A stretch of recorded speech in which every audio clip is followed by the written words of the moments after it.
Kabar tentang pernyataan Wang Xuanling menyebar cepat ke seluruh penjuru wilayah. Sombong, tidak hanya dia ingin lawannya datang untuk mati, tetapi dia juga memaksa mereka merangkak untuk menerima penghinaan fisik dan mental.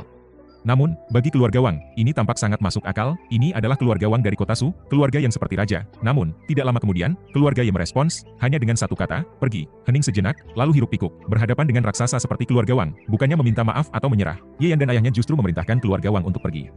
Betapa sombongnya itu, saat menerima kabar ini, Wang Xuanling sedang bersantai di tengah-tengah kemewahan. Dia tertegun sejenak, lalu tertawa terbahak-bahak. Sejak kapan menantu itu menjadi begitu berani, gumamnya, matanya menyipit dengan dingin. Dia bangkit berdiri, senyumnya lenyap, digantikan oleh ekspresi yang sangat dingin. Kalau begitu, aku sendiri yang akan datang ke sana, dengan dua orang kepercayaan, Diao Qing dan Liu Gu, serta Wang Qianheng dan Mao Weiwei. Dia memimpin sekelompok besar orang dari keluarga Ye dan Mao, ditambah dengan kerumunan yang hanya ingin menonton drama. Mereka bergerak seperti arak-arakan besar menuju rumah keluarga Ye. Namun, ketika mereka sampai, gerbang rumah keluarga Ye tertutup rapat. Tidak ada penjaga di sana, seolah rumah itu kosong. Faktanya, sejak utusan keluarga Wang terluka pagi itu, para pelayan yang tersisa juga melarikan diri, tak ingin mati bersama Ye Yan dan ayahnya, mereka melarikan diri. Wang Xuanling tersenyum dingin, tidak. Ye Shixiong dan tetua keluarga mau menjawab hampir bersamaan. Mereka saling pandang, kemudian berkata dengan nada yakin, kami sudah mengawasi mereka. Keluarga Ye pasti masih ada di dalam rumah. Ye Yan. Wang Xuanling tertawa keras, matanya menyipit lagi. Istrimu benar-benar cantik. Wanita tercantik di kota Su. Aku bahkan sering bermimpi untuk memilikinya, tapi sayangnya dia sudah membangkitkan gambar Dharma kelas 3 dan harus meninggalkan kota Su. Keinginanku mungkin tidak akan tercapai, ucapan ini terlalu terang-terangan. Orang-orang di sekitarnya hanya bisa tertawa kering, tak berani berkomentar lebih jauh. Ketuk pintunya, Wang Xuanling memerintah. Suruh menantu itu keluar untuk bersujud di hadapanku. Wajah Ye Shixiong berbinar. Dia dengan sukarela maju dan mengetuk pintu keras-keras, mengerahkan kekuatan spiritual hingga suaranya bergema seperti guntur. Ye Yan. Tuan muda keluarga Wang datang sendiri. Cepat keluar dan bersujud menyambutnya. Di dalam rumah, Ye Changzi dan istrinya sangat gelisah. Yan keluarga Wang sudah datang, seru mereka dengan suara gemetar. Namun, Ye Yan hanya tersenyum santai. Tidak apa-apa, biarkan saja mereka datang. Kedua orang tua itu saling pandang, bingung dan khawatir. Ini bukan tamu biasa yang datang berkunjung, ini adalah ancaman maut. Yan kenapa gurumu belum datang juga? Chang Yu, Ibu Ye Yan, bertanya dengan nada cemas. Satu-satunya harapan mereka adalah guru misterius Ye Yan yang kekuatannya luar biasa. Guruku pasti punya rencana sendiri, jawab Ye Yan tenang. Keyakinan Ye Yan membuat hati kedua orang tua itu sedikit lebih tenang. Mereka saling mengangguk, berusaha percaya bahwa segalanya akan baik-baik saja. Di luar, Ye Shixiong kembali berteriak-teriak di depan pintu. Namun, tiba-tiba, sebuah tamparan keras dari Wang Xuanling menghentikan mulutnya. Diao Qing, masuk ke dalam dan seret menantu itu keluar. Perintah Wang Xuanling, pandangannya menghina rumah keluarga Ye. Siapa aku? Mana mungkin aku mengotori diriku dengan masuk rumah kecil seperti ini? Diao Qing mengangguk dan melangkah masuk. Namun, hanya dalam hitungan detik, suara dentuman keras terdengar dari dalam rumah, lalu keheningan yang mencekam, semua orang di luar menatap satu sama lain dengan bingung. Liu Gu, giliranmu. Pergi lihat apa yang terjadi, Wang Xuanling memerintah lagi. Dengan enggan, Liu Gu melangkah masuk. Namun, seperti sebelumnya, suara gaduh terdengar hanya sesaat, lalu hening kembali, kerumunan mulai resah. Apa yang sebenarnya terjadi di dalam? Langkah kaki berat tiba-tiba terdengar mendekati pintu. Semua mata terpaku pada sosok yang muncul, seorang pria muda, setinggi hampir 2 meter, muncul di ambang pintu. Tubuhnya kekar seperti beruang liar, tangannya menggenggam tubuh tak bernyawa Diao Qing dan Liu Gu. Dada kedua pria itu hancur, darah masih menetes dari tubuh mereka. Tidak diragukan lagi, mereka sudah mati. Semua orang tercekat. Suasana mencekam menyelimuti kerumunan, pria besar itu menjatuhkan 2 mayat itu di depan Wang Xuanling. Dengan suara rendah namun tegas, dia berkata, Tuan mudaku berkata, siapapun yang berani melangkah masuk rumah keluarga Ye, akan mati. Hening. Kerumunan kehilangan kata-kata. Bahkan Wang Xuanling tampak tertegun sejenak, namun, keterkejutan itu segera berubah menjadi kemarahan. Dia melangkah maju, tertawa dingin. Hahaha, menantu itu benar-benar berani. Aku ingin lihat apakah dia cukup gila untuk menyentuh satu helai rambutku, namun, sebelum dia bisa melangkah lebih jauh, pria besar itu menangkapnya seperti boneka dan mulai menghantamkan tubuhnya ke tanah berulang kali. Bang! Bang! Bang! Kerumunan hanya bisa menatap dengan mulut ternganga. Wang Xuanling, pewaris keluarga Wang, dipermalukan sedemikian rupa di depan mata mereka. Keluarga Wang, yang dulu terlihat tak tergoyahkan, kini menghadapi kehancuran, dan ini baru permulaan. Wang Xuanling, seorang kultivator tingkat 7 pasca Hou Tian, terkapar tak berdaya di hadapan kekuatan buas Huzi. Dalam sekejap, tubuhnya melayang seperti mainan di tangan seorang raksasa. Ya ampun, kerumunan yang menyaksikan hanya bisa terdiam, merasakan bulu kuduk mereka berdiri. Pikiran mereka bergemuruh, apakah pemuda ini adalah inkarnasi iblis? Suasana berubah mencekam, sebagian besar dari mereka sudah melihat aksi Huzi sebelumnya di rumah keluarga Mao 2 malam lalu. Saat itu, Huzi hanya berada di tingkat 5 pasca Hou Tian. Namun, kali ini dia menghadapi Wang Xuanling, salah satu pewaris utama keluarga Wang, dengan tingkat kultivasi lebih tinggi. Perbedaannya seperti bumi dan langit. Tapi hasilnya? Sama saja. Wang Xuanling tersungkur dengan mudahnya, kini semua menyadari bahwa pilar sebenarnya dari keluarga Ye adalah anak muda monster ini. Wang Xuanling sempat menjerit 2 kali sebelum suara itu terhenti oleh semburan darah dari tubuhnya. Huzi menghentikan aksinya, memandangi tubuh lawannya dengan ekspresi bosan. Hancurnya nggak sesuai harapan. Gak seru, gumamnya santai. Dengan sembarang, Huzi melempar tubuh Wang Xuanling ke kejauhan. Kepala Wang Xuanling sudah remuk separuh, membuat siapapun tahu bahwa tidak ada harapan baginya untuk selamat. Angin musim panas bertiup panas, tapi setiap orang di sana merasakan hawa dingin yang menusuk tulang. Pintu keluarga Ye tertutup kembali dengan keras. Membuat suasana makin tegang, kerumunan mulai ribut. 4 tuan muda keluarga Wang mati, benar-benar mati, itu tubuhnya di sana, ya Tuhan, keluarga Ye benar-benar membunuhnya. 4 tuan muda keluarga Wang, bagaimana mereka berani? Apa mereka tidak takut? Gawat. Keluarga Wang pasti akan mengamuk. Mereka akan mengirimkan pembunuh terbaik mereka. Bahkan mungkin seluruh Sea County akan terlibat. Tenang, keluarga besar seperti Wang tidak akan membantai sembarang orang. Pemerintah tidak akan membiarkan hal itu terjadi. Tapi keluarga Ye?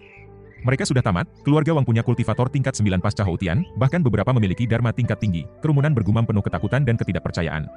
Bagi mereka, tindakan Yeyan hanyalah bentuk kegilaan. Menantang keluarga Wang seperti ini adalah langkah bunuh diri.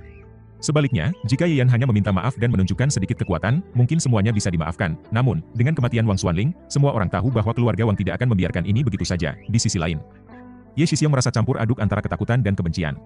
Dia yakin bahwa keluarga Wang akan membunuh Yeyan segera setelah mereka tiba, tapi kenyataannya justru Wang Xuanling yang tewas.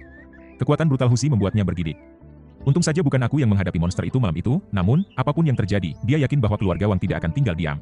Kematian Yeyan hanya masalah waktu, Mao Weiwei, dengan wajah pucat, bertanya kepada Wang Qianheng dengan suara bergetar, "Qianheng, apa yang harus kita lakukan sekarang?" Wang Qianheng memandang wanita cantik itu dengan rasa jengkel yang baru pertama kali ia rasakan.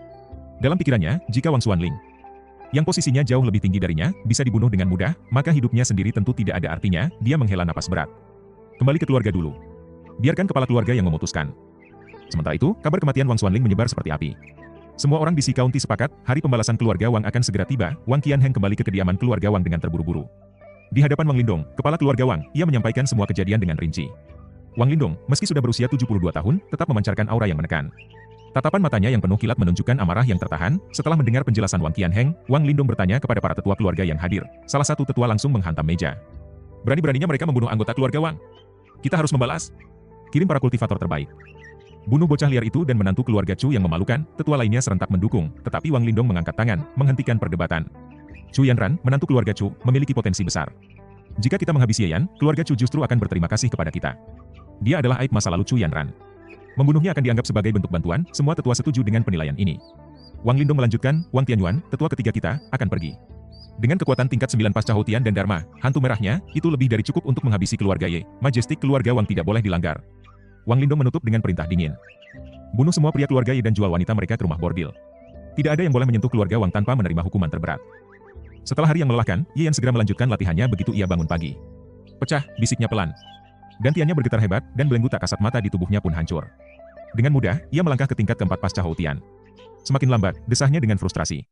2 hari yang lalu, ia telah melintasi 3 tingkat dalam sehari. Namun kini, meskipun berhasil memperbaiki setengah dari fondasi kultivasinya kemarin, ia hanya mampu menyelesaikan setengah tingkat pada tingkat ketiga.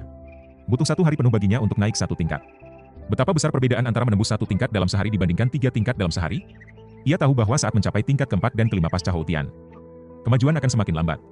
1 tingkat mungkin memakan waktu 2 hingga 3 hari, bahkan bisa lebih dari 10 atau 20 hari. Terlalu lambat. Aku adalah lian emas agung Dao, tubuh sumber dari Dao. Aku memiliki dharma dan fisik terkuat di dunia. Tidak ada alasan untuk stagnasi ini. Latihan, Yan Di Jing, yang kugunakan adalah teks klasik yang telah kusempurnakan selama 9 generasi. Dari sudut pandang metode kultivasi, tidak mungkin ada inovasi lebih baik dari ini. Lagi pula, aku sendiri yang menciptakan Yan Di Jing. Ini adalah teknik yang paling cocok untukku, dan bahkan teks kaisar lainnya hanya setara dengannya. Untuk meningkatkan kultivasi lebih jauh, aku hanya bisa mengandalkan pil obat. Alchemy? Itu hal sepele. Ye yang telah hidup selama 90.000 tahun. Apa artinya itu? Bahkan seekor babi yang hidup selama itu bisa menjadi seorang bijak. Selama hidupnya yang panjang, ia tidak hanya mempelajari seni bela diri, tetapi juga memiliki pencapaian luar biasa dalam formasi, alkimia, kedokteran, dan pembuatan jimat. Ia bisa disebut kaisar formasi, kaisar dan, kaisar obat, dan kaisar fu. Masalahnya, alkimia membutuhkan biaya besar, sementara keluarga Ye saat ini tidak memiliki banyak uang. Latihan bela diri memang menghabiskan banyak sumber daya. Konsumsi seorang kultivator cukup untuk membuat keluarga kaya mendadak jatuh miskin. Berapapun yang tersedia, aku akan mencoba dulu, gumamnya. Namun, ketika ia hendak meminta uang pada ayahnya, di saat yang sama, tetua ketiga keluarga Wang, Wang Tianyuan, akhirnya tiba di Sea County. Wang Tianyuan langsung tiba di depan gerbang keluarga Ye. Namun, ia tidak segera bertindak. Ia menunggu, membiarkan kabar kedatangannya menyebar agar orang-orang di Sea County berkumpul dan menyaksikan pemulihan kehormatan keluarga Wang yang telah diinjak-injak. Benar saja, kabar itu menyebar dengan cepat. Keluarga Mao dan keluarga Ye pun datang. Wang Tianyuan melirik dingin pada Ye Shixiong dan rombongannya. Sebuah senyum kejam muncul di sudut bibirnya. Saudara Sang, tolong bunuh semua pria keluarga Ye. Apa gunanya memutuskan hubungan dengan Yeyan? Kalian tetap bermarga Ye, jadi hari ini kalian semua harus mati. Wanita-wanita keluarga Ye tidak perlu mati, tetapi nasib mereka tidak akan jauh lebih baik. Mereka akan dijual ke rumah bordil, diinjak-injak siang dan malam. Begitu sombong dan kejamnya keluarga Wang. Baik, jawab seorang pria tua berusia 60-an di sebelahnya. Meski tubuhnya kurus seperti Wang Tianyuan, energi dalam dirinya begitu kuat. Namanya Zhang Taicheng, seorang tetua keluarga Wang dengan tingkat kultivasi di lantai 9 pasca Hou Tian. Biasanya, ia hidup santai dan jarang diminta untuk bertindak. Dalam sekejap, Zhang Taicheng melesat seperti macan kumbang, lalu darah mulai berceceran. Paf, paf, paf. Leher-leher anggota keluarga Ye terbelah, darah menyembur, dan tubuh-tubuh mereka tumbang satu persatu. Keluarga Ye kacau, tetapi tidak ada yang melarikan diri. Mereka malah berlutut, berharap belas kasihan. Ye Shixiong berkata dengan suara lantang, "Yang mulia dari keluarga Wang, meski kami bermarga Ye, kami telah memutuskan hubungan dengan si biadab kecil, Ye Yan."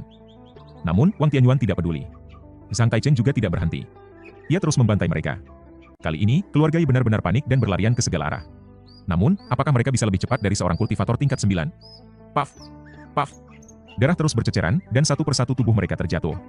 Ye Shixiong hanya bisa menatap dengan mata melotot penuh penyesalan untuk pertama kalinya dalam hidupnya. Paf! Zhang Taicheng telah mencapai Ye Shixiong. Dengan satu kilatan dingin, darah menyembur dari lehernya. "Kakek!" Ye Shui menjerit, memeluk tubuh kakeknya yang sudah tidak bernyawa. Zhang Taicheng memandang tubuh Ye Shui, matanya dipenuhi nafsu. Ia meraih ke arah gadis itu. Membuatnya berteriak ketakutan dan mundur dengan panik. Zhang tertawa terbahak-bahak, lalu berkata pada Wang Tianyuan, "Tuan, gadis kecil ini menarik perhatian saya. Bagaimana kalau dia jadi milik saya saja, tidak usah dijual ke rumah bordil?" "Boleh," Wang Tianyuan mengangguk. Bagi mereka, seorang gadis hanyalah barang yang tidak berarti. Wanita-wanita keluarga yang menangis terseduh-seduh, tetapi mendengar keputusan itu, tubuh mereka bergetar ketakutan. Mereka tahu nasib mereka hanya berakhir sebagai barang dagangan di rumah bordil. Melihat ibunya merangkak dengan patuh ke arah Zhang, sambil menggoyangkan pinggulnya demi menyelamatkan putrinya, Ye Shui hanya bisa menangis tanpa daya. Semua orang yang menyaksikan kejadian itu merasa ngeri, tetapi tidak seorang pun berani bersuara. Wang Tianyuan berdeham, mengingatkan Zhang Taicheng, "Saudara Zhang, selesaikan urusan kita dulu." Zhang Taicheng tersenyum, "Baiklah, urusan utama lebih penting." Namun, ia tahu malam ini akan menjadi malam yang menyenangkan baginya. Dengan langkah mantap, ia berjalan menuju gerbang keluarga Ye. Dengan satu tinju, bang, dua pintu kayu berlapis besi itu hancur berkeping-keping. Angin kencang berhembus, membawa butiran salju yang menyengat wajah. Inilah kekuatan tingkat 9 pasca Hou Tian, begitu menakutkan. Semua orang yang menyaksikan berubah pucat.